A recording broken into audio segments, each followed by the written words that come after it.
adwade so ache ne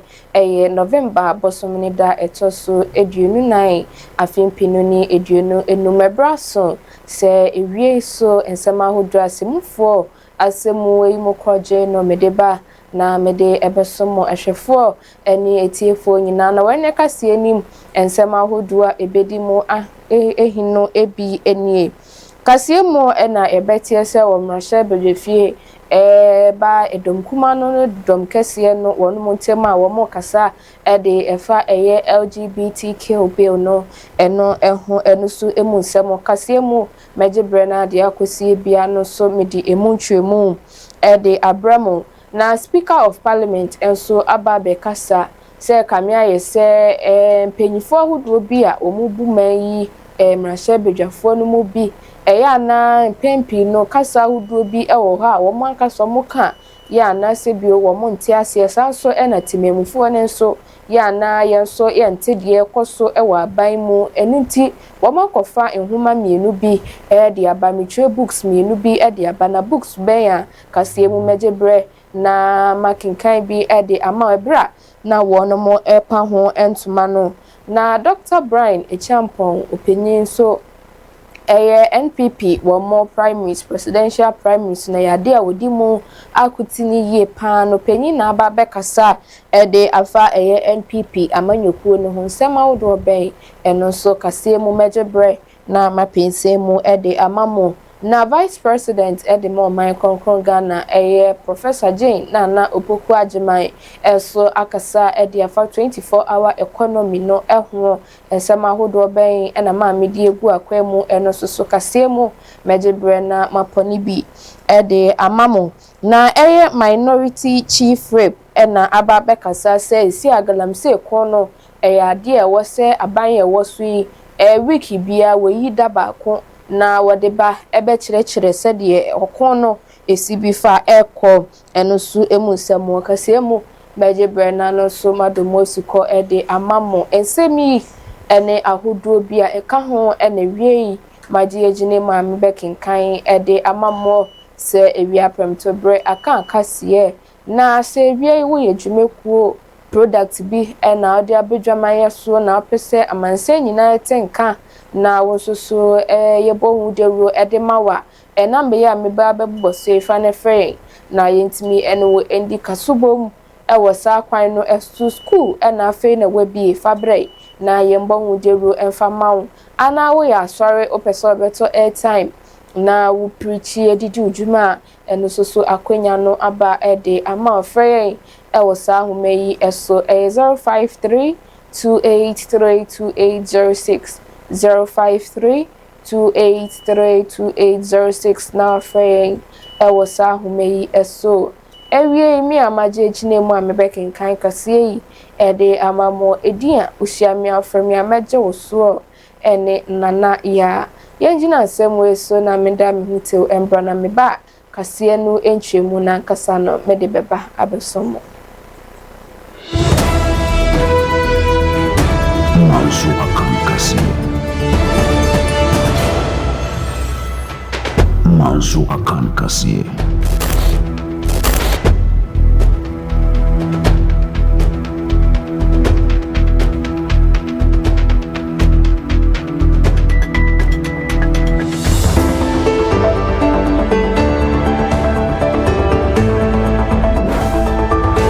Manso akan kase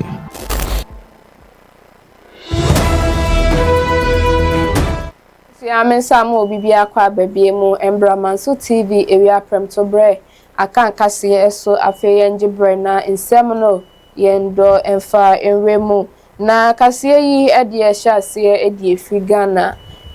yemrahye bedefie na wochi a etwemu yi na okopie mu ewo ho ede a LGBTQ bill no wo mo ekasa edefa ho na asin south emrahye bedwani no nya for Reverend John Itim Fojo openyi na esorigina ana woka nsema huduo bie se ekame aye se LGBTQ+ se oba ne oba enye suhu saha bema nso ana o se bi wota ne yonko bema echi nipa na oni aboa enso edi agobone no eno ho ensemo na wo ma so wo mrahye bedwefie se kamia ye se eye domkesi e wo mrahye bedwefie ho no wo mu ya to o madwini mu defa eye LGBTQ+ no and bill no wo mu ya to o madwini kura e de fi ho unyama so a na eniomabo atu egu bebi na yenkwane ekotie ebra na openyi wonu ankasa ejebra na wo cheche sansem yi emu emra. And it's been 6 weeks since the Human Sexual Rights and Family Values Bill, Private Members Bill, was featured on the order paper. The next day it was removed and some disputed reasons were given. A week after, the Speaker of Parliament gave a ruling, very clear. The records Hansard captures it, that nothing prevents the bill from being laid. It is 5 weeks from the time that Mr. Speaker gave that ruling. And since then, no attempt has been made by this House to have the Human Sexual Rights and Family Values Bill to deal with the canker of LGBT devastating our norms and culture in this country, threatening our family values. And there seems to be a very conspicuous silence on this. Mr. Speaker, the House must not create the impression that what was a priority in the 8th Parliament, a priority to the 275 members of Parliament, has suddenly been thrown under the carpet and has suddenly been jettisoned by the 9th Parliament. We debated it and we concluded. The controversy was resolved. Speaker declared that the bill has to be featured on the order paper. So the attempt by this government, by blocking this bill and blocking it from being featured, is a big disappointment to the people of this country, to the over 93% of Ghanaians who believe that marriage is between man and woman. It is a big disappointment to them. Na ebra eyo no nya for reverend John intin fojo ekasa ewieye na domdodo no so emra no deni meche mahama ayarega so esori ye eyi nano se enya ade a LGBTQ bill no wo mayo madwen se wo mo enfambra mrehye bedwefie na wo mo emekasa mfa ho na wo mfa nkoto mampanyi anim na wono so ede ne nsa asan asiye na emum ade antotoye ni nyina wo mo mpo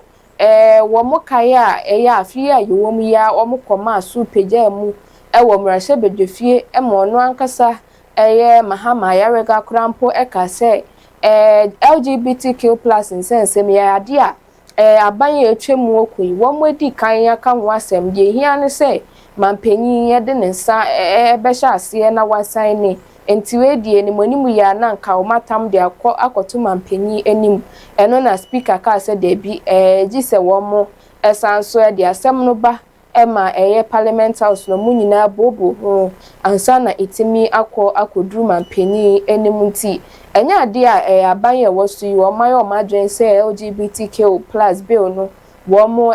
sign na emomu process was say efemu no ade e was say efemu ansa na akodru mampanyi enso anim. Will testify the government of President John Dramani Mahama and the NDC majority, and I believe the Right Honorable Speaker, we are all very committed to the passage of the Human Sexual Rights and Family Values Bill. If you recall, a couple of weeks ago when we debated this, I was the person who insisted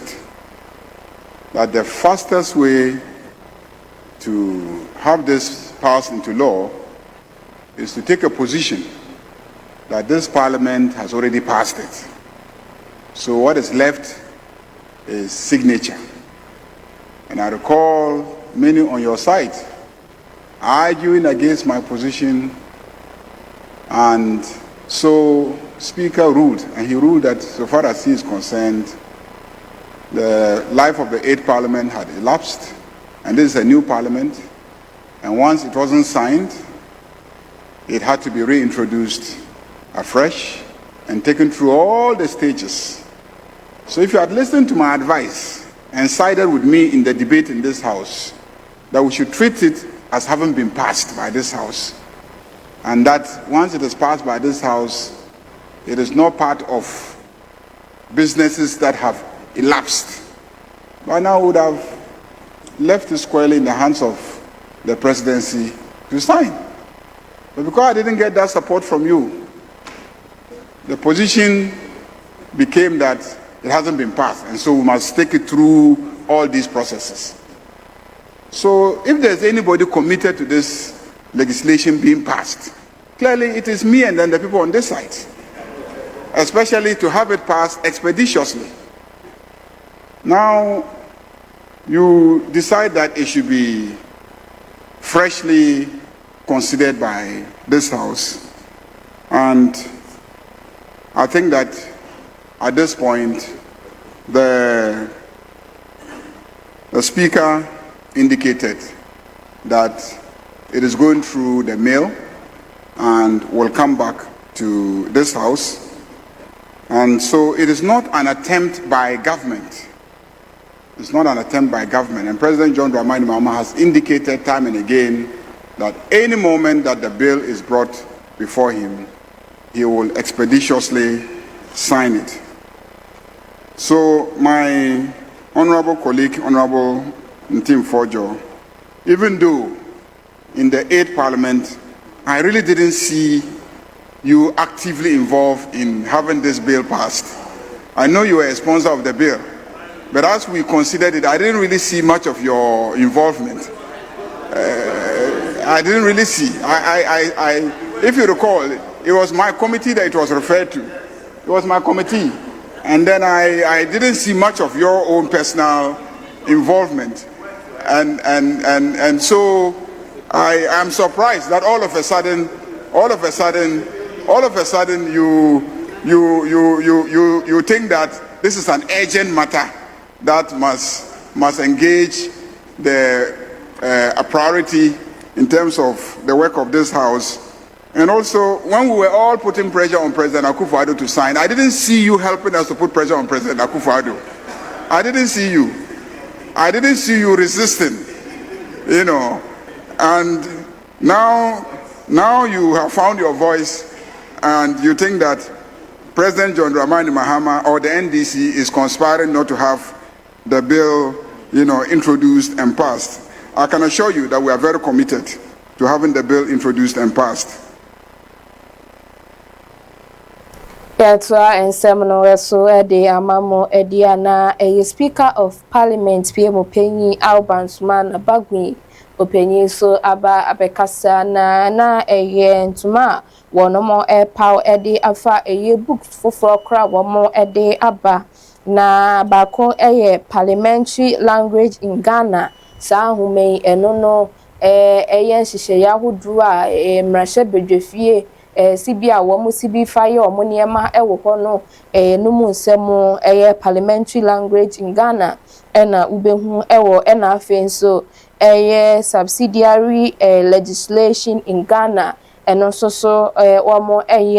edema timemufo no se de be ya timemufo no su ebete eniema bi ya na mpempi no ekoso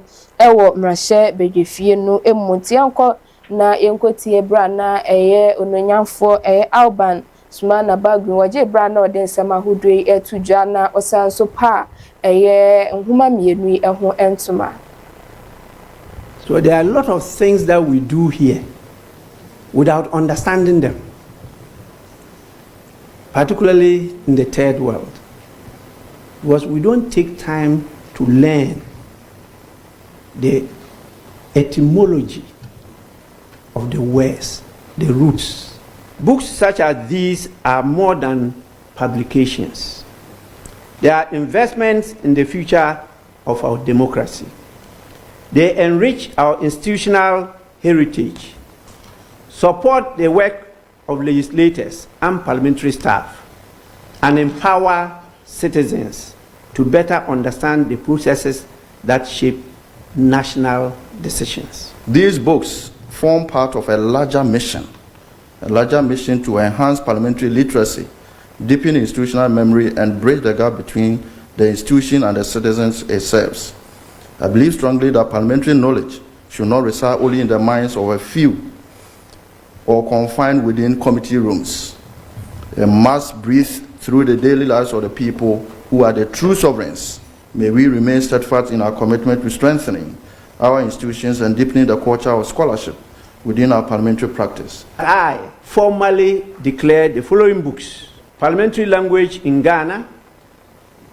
The Citizens Guide, and Subsidiary Legislation in Ghana, Principles, Practice, and Procedure, duly launched. So the amamo ediana yedini chemu ewo Doma East na for Dr. Brian Echampon wo penyin so presidential prime minister Entokra NPP amanyoko no ebekwa koto 2026 no emu no penyin wono so ejinemu say pampe na ebra wode ne campaign no ekopie mu Doma East ena waje bra na wode nsema huduo yi etudwa se party no edie ewo se wo mu nyina party members so executive so hwan obia omo kabomu na omo etimi eje party no esi biaya ekono esanse party anase nipa beba na yato ne so aba bere bi beba obekọ nipa bi beba na yato ne so aba okine biemu obefiri so na nipa foforo aba enti enye nipa wo gina party no enimu na yehwe na yede ato aba no nemomu said the party no ebetu mpon na ejina ne na so brane enti na da ne da wo mu mafemu die bia se party no ebetimi ejina ne na so futu we na wode ma adehia wono mo ewo Doma East ebra wode na probo epiemu ewo ho odihie yewura kufuo obeye mampeni nansa na no yeto abama no edi ni din anane ni picture eko ballot paper no so bipa chomo kai kufuo ko ballot paper no so no na edubuan yakọ ballot paper no so afiri so na kufuo ko ye no na osono no ewo ballot paper no so meboa kufuo firi ho ma ye de kufuo ado ti ebeto ballot paper no so kufuo ado firi ho na ballot osono no ye den ewo ho ekufu adu fi ho no ye di baomia ti beto so baomia ekọ ye no so no wo baomia afi so so no da so wo ye di mi ti ebekọ akoto ballot paper no so ebekọ no na so no wo me free so no me ja so no wo ba ebeba be eti ebeba be to ballot paper no so obekọ akoto so no ono so be free ho no na osoro no ye den ewo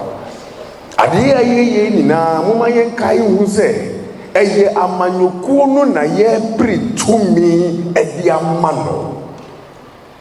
ye pritumi di amanyokuo no na se wo ye politician MPP politician na se wo hu ni sa na wo de ye BA Kennedy baomia kwabreje pon ana edu tumwa se wo side na ntimi enya na wo de ye camp wa afedi obo se ntimi mre wo ase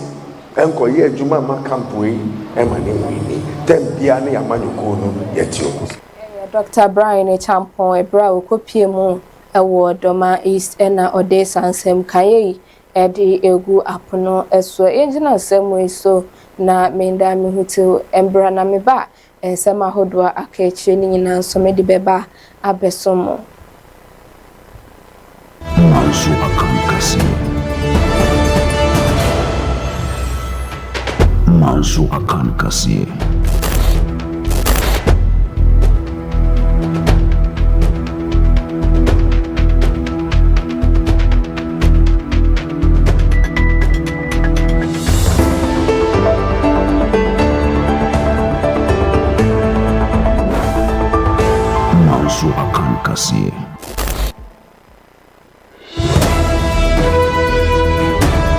Manso akankasi. Manso akankasi.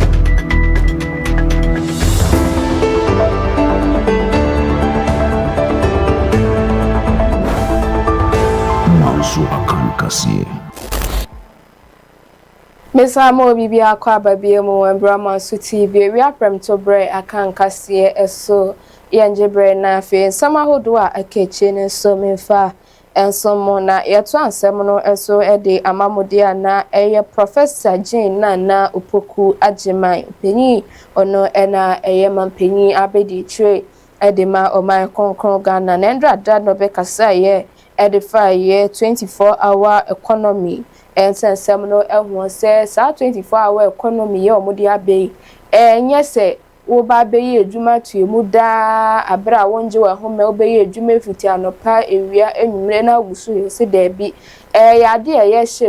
shift na ye rane ene ye adwuma ena ba be kreti ye de ama ye adehye wo Ghana ha enti afa se company ena ebia ye wadehye no ma wono mo beba be ye adwuma no pana ade akosi ne wia na ewia nso wono ma ebeba ba ewia ne ntono na enwumrefu nso aba ni nyina no se adwuma ena eno nso ede bre ye adehye no ma wono mo ewo omemu na emomu enye se kwabenane ba kope eba be ye adwuma tuemu da eba ne sa akora na anya de nipedua no kora no ebeboa nipedua ne tienkwa na enkoti ebra na Professor Jane na opoku ageman ebra o hie titire ne enintini na o cheche sansem we ede kire wo mu no. The 24-hour economy. When President Mahama returned to office, he set out a clear, practical vision to make Ghana's economy more productive, more competitive, and more inclusive. That vision is captured in our flagship policy, the 24-hour economy framework. This idea is not about any citizen working endlessly. It is about how we want to organize the economy to function continuously and efficiently, powered by stable energy, modern logistics, skilled labor, and digital networks. It recognizes that in a globally connected world, productivity cannot end when the sun sets. To operationalize this, the 24-hour economy is being built on 8 strategic pillars. Grow 24, make 24, build 24, connect 24, fund 24, aspire 24, show 24, and go 24. Ladies and gentlemen, these are not empty slogans. Each pillar focuses on a major area of transformation: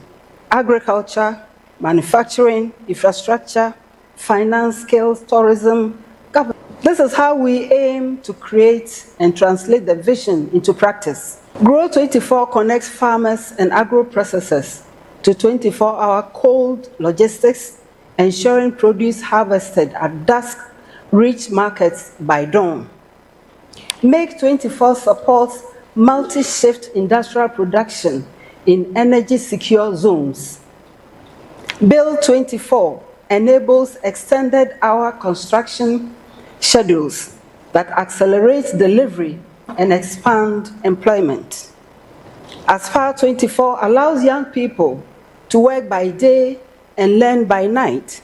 because skills and opportunity should reinforce each other, not compete for time.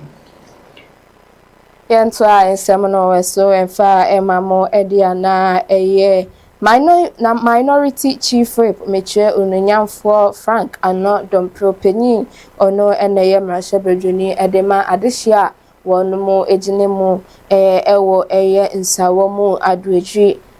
openyin na dia ba betuja se kamia se aban ewo sui wo mafemu die bi omoye se galamsey kun no wo mo ebetu ase na yade omo eye nanso ase yenhu bibie bi no nti wo besre se enka wo mo operation bi omo ebekwa akoye no ene se na wotwe ba ko omo yi da ba ko ewu mu a wo mo de ba be cheche adehye wo oman mu empempenso aye okun no wono mo akun aduro